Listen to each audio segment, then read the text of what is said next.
Bernstein Show. Here's Ed. Hi, welcome to our show. Well, to me, oftentimes the most important elected officials we have are right here in the city. You know, that's what really touches our lives each and every day. With me are two present city council women, Allen-Palenske and Nancy Brune, and both of you relatively new, right? I mean, 2.5 years. 2.5 years, and how about you, Nancy? Yep, same thing. 2.5 years. We came in together. Right. I mean, it seems like a lot is new in the city, right? We have new mayor, right? I mean, we had like 25 years of the Goodmans. Now we have, Shelley Berkeley. So how has that transition been for the two of you? I mean, you changed mayors. Is that a big deal, or? I think she brings a different way of doing business. She's very collaborative, has a lot of new ideas, and so really wants, I think because she's new, she wants to check in with everybody and feel temperatures out and run some of her ideas. So it feels very collaborative. I know she comes down to my office just to pop in and say hi, and so I've really appreciated just what she's bringing. It's different. Yeah, it is different. And of course, she brings a wealth of, and Frances and I were talking about this earlier, I mean, experience, whether her background in gaming, education, Board of Regents, medical, Toro, Congress, Assembly. Board of Regents. And Board of Regents in the gaming business. So she brings a little bit of everything. You, Frances, on the other hand, have also have a lot of experience, having been in the Nevada State Assembly. 2 terms, 2005 and 2007. Good experiences. The legislature was a different place back then. It was before term limits. Right. And when you look at your role in the city, how is that different than being in the Assembly? The Assembly is a great 120-day marketplace of ideas. You debate, there's a Republican jersey, there's a Democrat jersey, you have caucuses, which are similar to huddles if you were going to equate it to sports. It all culminates into a very high peak at the end where the city government is more on an even keel. We have city council meetings every 2 weeks. It never stops. They have a finite, short amount of time to deliver for their electorate, and it is much different than city government. And partisan, because there doesn't seem to be any partisan things going on in the city. No, there's only 7 of us. We do what's best for Las Vegas. In fact, in our city charter, it says it's a nonpartisan body, and when you see our names on the ballot, there's no letter behind our name. Right. I think that works better. I don't know. It certainly calls to me, too. Yeah. And you, Nancy, now, before you got here today, Frances and I were talking about Kenny Gwynn. Right, and you founded or helped found the Kenny Gwynn. What is the whole name? The Kenny Gwynn Center for Policy Priorities. It's quite a mouthful. And what is that about, and why did you start that?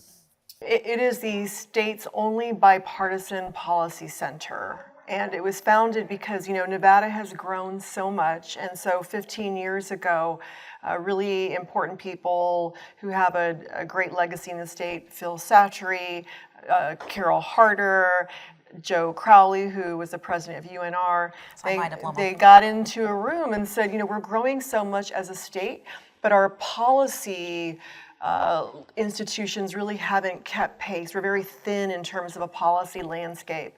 And so they got together and decided to launch a bipartisan policy center and wanted to name the center after Governor Gwynn, because as you know, he would say, I don't care if you're a Democrat or Republican, I will work with whoever I need to work with to move Nevada forward. And that's what I love the city council, because to Frances's point, I do feel like we are all just working together to move the city forward and take care of our constituents. And at the end of the day, quality of life issues are not Democrat or Republican. They're about quality of life, and that affects everyone.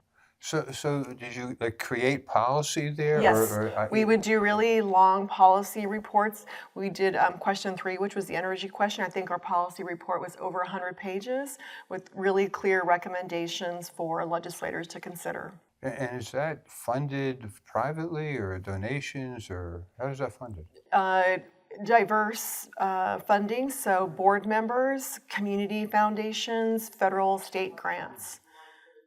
Well, so at some point in time, you decided to run for the Yeah. city council. Yes. How did that occur? Well, it was because I got frustrated that the legislature would not always adopt all of my amazing policy recommendations. And so I said, But you weren't there. I said, I can keep getting frustrated, or I can go try being on the other side of the dais and actually making or overseeing good policy. And I also realized too, because housing is one of my pet personal passions, and the legislature, while they take up housing, really housing ultimately falls to land use issues, zoning issues, and it's city and local government and county government that really take up these questions of the way our neighborhoods look and feel and the quality of life. So I think I'm right where I'm supposed to be.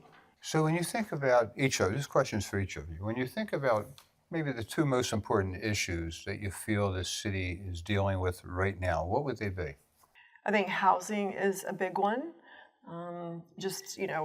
Lack of supply with all the growth, increasing demands, that's putting real pressure because the system is really out of whack right now. And then now even though my area actually is one of the fastest growing areas in the city, we are hearing that developers are slowing down and pulling permits because the national economic outlook is just really creating a lot of uncertainty. So everyone's hitting pause at a time where we need to keep building housing. So we're dealing with some challenging growth pain points, I think.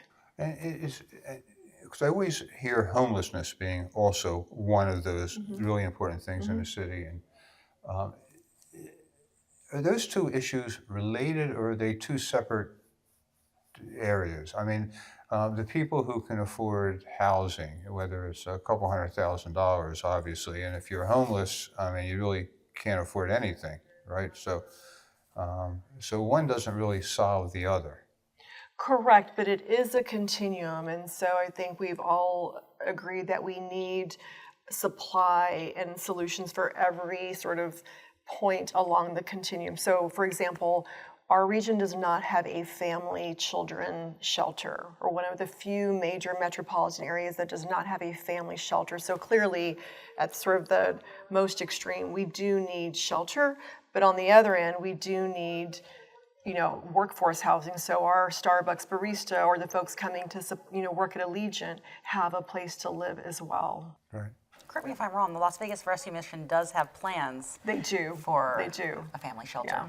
Because we don't want you at the When you say courtyard. family shelter, so you have Women and children. a single mom who's being abused or some domestic violence, and she takes her kids and needs a safe place to go. We have some private charitable kind of organizations, but we don't have anything that's big enough or Correct. works well enough, right? Correct. Or long-term enough, I Yeah. guess. And then the Campus for Hope that the legislature and the governor and some of our gaming properties have helped fund, that really is going to be focused on what we call transitional housing. So it's someone who may have a job but may not be, or maybe between jobs, may be leaving a domestic abuse situation and just needs maybe sort of low cost or subsidized housing while they sort of get their life together, maybe overcome substance abuse addiction issues, or get the mental health help they need, and then can transition to housing.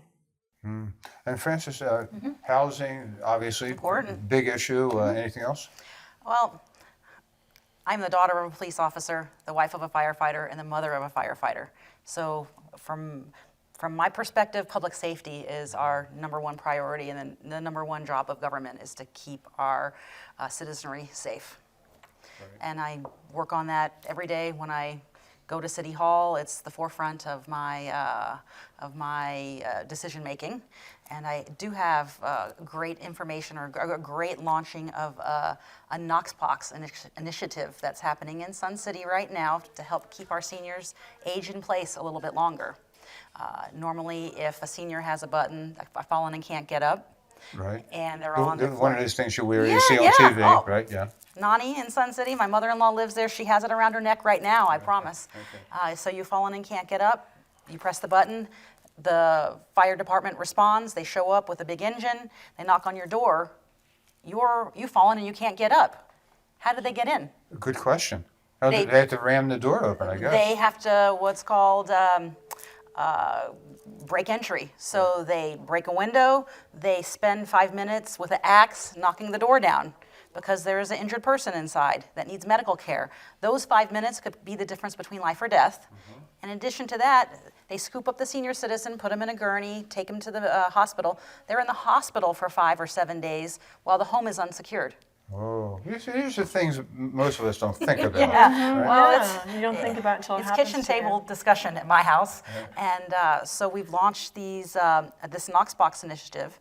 It's a steel box. We drove over one. They're indestructible, and it goes on the doors of the senior citizens in my area, and a spare key is put inside, and only the fire department has the master key. Like a lockbox that the realtors use. A little bit more secure than that, but yes, same principle. And every fire engine has a clear box on the dash, and it has the master key inside. And my husband, a 33-year firefighter, the Knox Box key is sacred and is always locked. And when it needs it, they go get it to get entry, and it's the difference between life or death. So how does a senior get one? You have to be do you have to be a senior? You don't have to be a senior, but I target the senior population because many of them are widows or just a single person, so you don't have another person to answer the door for you. Right.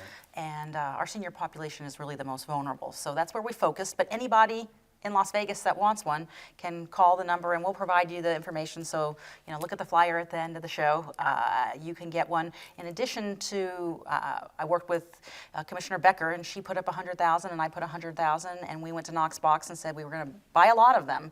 So what are you going to do for our price? So they reduced the price from about $450 to $230. For the general population. Anybody wants one, you can call and say you're with us, and you'll get that discounted price for an entire year. And they'll mail it to you. You'll call the number on the flyer, and fire prevention will come and open the lock, put your spare key in, close it. It's an insurance policy. It's an insurance policy. I love it. But it's good for all the wards. It's good for the entire Southern Nevada, actually. And when we talk about wards, by the way, you're in Ward 4. In the northwest part. Okay, so what does that encompass? The northwest postage stamps, all of Sun City, Summerlin, half of Desert Shores, north of Cheyenne, north of the 215 into Providence, and that's where Nancy takes over after And in Providence. your area, Nancy, is number North Providence. 6. Yep, up through Sky Canyon, Kyle Canyon, almost to the edge of the Paiute Reservation, and then down Decatur. That's the dividing line between Las Vegas and North Las Vegas, and then Lone Mountain. They seem like geographically big areas. Yes. Yeah. Both of them. And very diverse, yeah. Well, and I think kind of a related point on public safety is we've had so much growth in our areas that the infrastructure, one of the challenges we've had is the infrastructure hasn't kept up with that growth. So one of the things that we're really proud to have worked on together is the opening of a new police substation right there really at the border of our two areas where they meet. And that'll be the Sky Canyon Police Substation, breaking ground this fall and then opening doors next fall. Oh, that's terrific. Yeah. Right. Yeah. So, Super excited. yeah. How does that happen? stuff. How do you, when you look at a need in an area, how do you know when it's time to put a new substation in or a new firehouse in? So our public works team does do analysis, Studies. keeps it current studies to show like, okay, with this many new rooftops coming in, that really does speak to having a new fire station. So again, just last year we opened up the fire station in Sky Canyon to meet the needs of the folks there. So it's our public works team that stays fresh on that. And we build that into all of the development agreements. And And the sheriff has a big voice too. Yeah. Right, and then after that happens, you see a reduction in crime and Oh, issues no doubt. and, Yes. around the well, and substation. also response times too. Right. So I think literally right after the Sky Canyon Fire Station opened, they had a call and were able to respond in 2 minutes. Right? Previously, they would have had to. It's a 10-minute drive or so. Yeah. So. Wow. Water. I mean, how much of the water issue is a city issue? Well, we have, it's a governing body, and so we've got city representation and county representation on it. I mean, I think, again, we rely, and I think this is true at the county level, the jurisdictions rely on the Southern Nevada Water Authority to let us know whether we have enough water to continue approving building permits. And so even when we approve development, it is the developer's responsibility to then go to the Southern Nevada Water Authority and make sure that we have the water authority. So, the latest, they do annual projections, and they think we have enough water to support the growth. And I always like to take these opportunities to really pat Southern Nevada on the back, because if you look at water consumption 20 years ago, we actually have grown dramatically, right, in the last 20 years, but our water consumption is less than 20 years ago. So we in are total, or yes, per capita? in total. Wow. In total. We are so, global leaders in water conservation. And that's, I guess, a big result of landscaping reduction, right? Oh, outdoor use is where water loss takes place, not inside the home. Everything in your home is recycled. But what's the hardest part about being I remember having a conversation once with Chick Hecht. I don't know. Wow, Do you remember him? blast. Yes, Chick of Hecht course. was a U.S. Senator from Nevada a number of years ago. And I remember I was talking to him in Washington one day, and I was asking him if he loved his job. He said, "I love my job because I'm here in Washington, D.C., and nobody calls me." He said, "If I was on the city council, every pothole that do somebody fix lots of ran potholes. over, it would be a call." Or a down street light, that happens. Yeah. So what is the most active thing you do every day in that regard for your constituents? I would say, without a doubt, the potholes in the streets, without a doubt. It's not always potholes. Sometimes Traffic lights? traffic lights. Why aren't the traffic lights in sync more? Generally, people are speeding. Can you do something about it, et cetera, et cetera? And we joke, but it's a really important topic. Yeah. And you're right. Senator Heck is right. My phone doesn't stop ringing. It literally... my family, I get home at the end of the day at the dinner table, and they look at me like, if you answer that phone, we are going to kick you out of this house. Right. So, keeping up with the demand is difficult, and we each have some staff folks, and our staff folks work so diligently, but demand is greater than even one person, the wherewithal. Yeah, and I know this has been such a hot topic the last, I don't know, maybe since COVID, because of all the traffic cones, all the construction, which, I try to explain to my friends, it's a big positive. I mean, it means we're growing. We got all these federal dollars a number of years ago to improve the infrastructure and streets in Southern Nevada. Every cone is a job. It takes time. It takes time. But had we not had that, I mean, the traffic would be worse, and it'd be years Bottlenecking. left to ever correct it. Well, as Mayor Berkeley likes to say, we are dealing with growth-related challenges, and that's a much better place to be in than, a city where your tax base and your people are fleeing, right? And then you're dealing with, trying to do things with no people there. Yeah. And how is that impacting Las Vegas now, Nancy? With seems to me like there's just a lot of leaving Southern California. Always. People coming to Las Vegas, Dallas, and maybe Phoenix, Florida. I guess, Florida. And it does put a strain on all of us. Raises, I guess, the price of homes and apartments and with cost of demand, living, price. and the more people you have, right? Simple economics. How are we facing that challenge? I mean, I think we've been dealing with it for a while, right?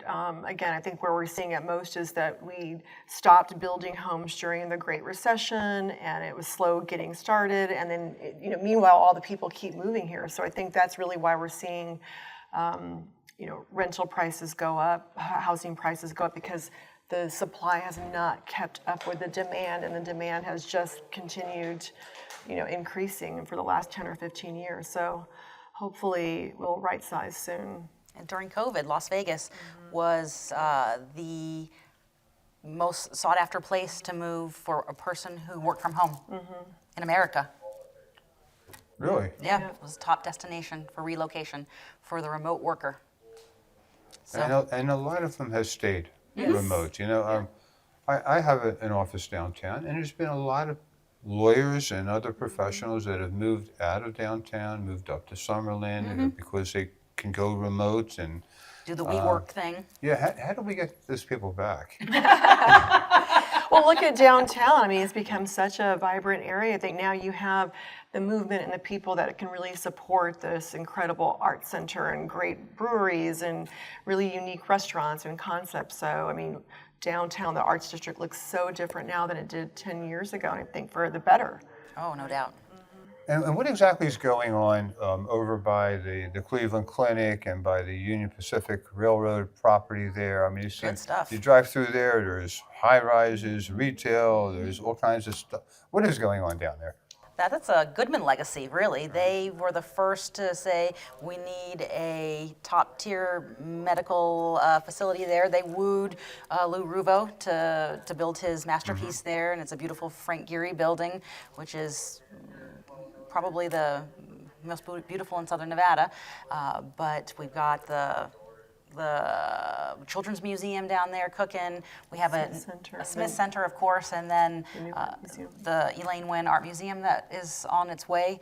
We have a great synergy happening down there. I know the word's a little overused, but that's really what's happening, and really a destination for all Las Vegas. So, building what are apartments or condos, or what is it? For sale condos.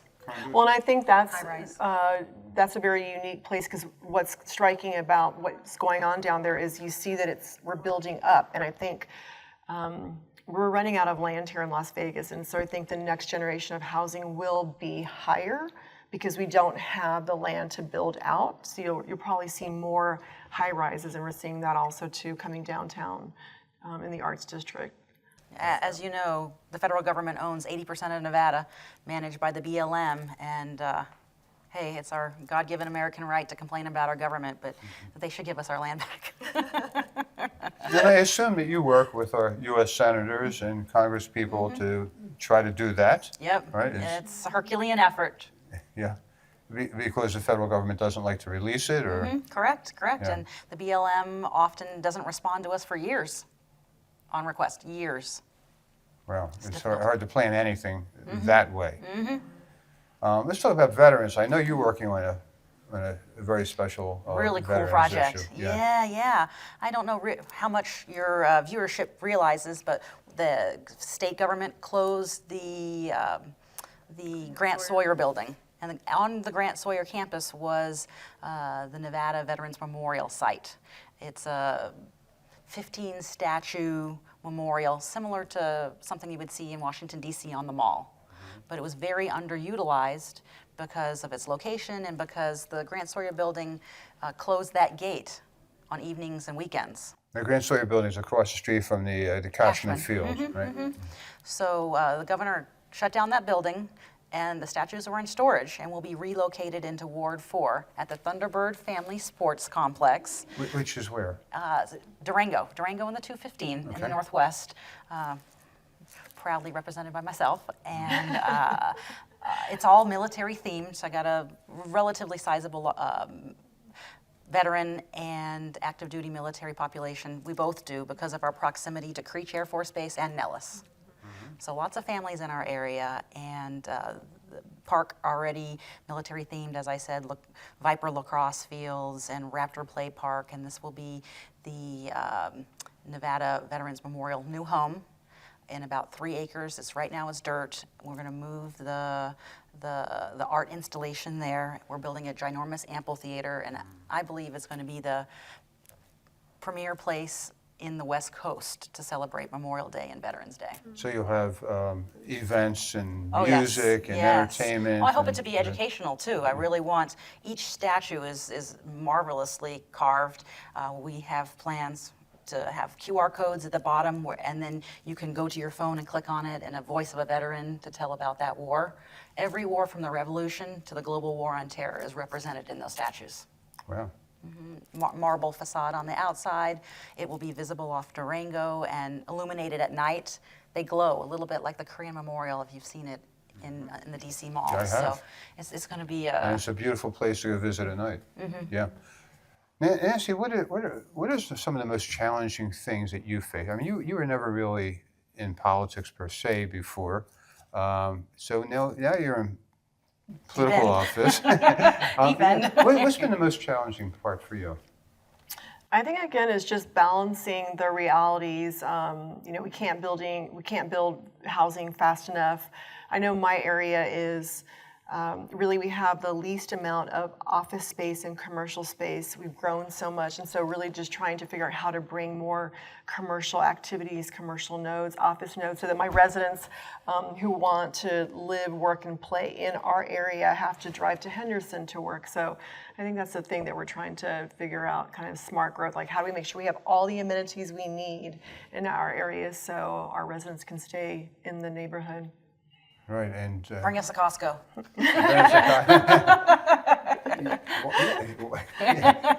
Yeah, I don't know why we don't have more Costco's everywhere, right? I mean, you got to drive so far to get it. Yeah, they're so busy. Yeah. Same thing with Sprouts. Yes, yes. Yeah, is it difficult to bring in like supermarkets? Like I know, like in Some wards. in some wards in Las Vegas, they're always fighting to bring in, those kind of retailers. Is that? I haven't found that it's difficult. I think again, it's because we're landlocked. It's there are only a few parcels remaining where you could have a big Whole Foods, right? They just opened one in downtown Summerlin. I don't know if either one of us have that space where you could actually put something that big. And so it's trying to balance again the amenity that we need with the available land. And so just ongoing conversation. So we're doing tours out in our area to sort of showcase the available commercial space that we have. I know both of you later next year are going to be running for re-election. So one thing, Nancy, that you'd like to see finished either in this term or your next term? We are, even before I came into office, we have designated a big regional sports park north of Iron Mountain, and because of budget issues and Badlands, that looks like it will be delayed. So I'm just hoping to get a ribbon cutting on one part of the park before. Get the financing and make it yes, happen. And how about you, France? I've got some land that near Centennial High School. I would love to bring a four-park, I'm a baseball mom, baseball four-quad, as they say, park there. There's a lot of needs right now, and of course we're tightening our belts for the next couple of years, but I'm using some creative financing and working with other jurisdictions to help make that come true. But baseball diamonds are what Southern Nevada needs. And maybe when the A's get here, your they can job will be help, a little bit easier. Thank you very much, both Thanks, of you, Ed, Francis for having us. Allen-Palenske, Yes. Nancy Brune. Thank you, and keep up the great work.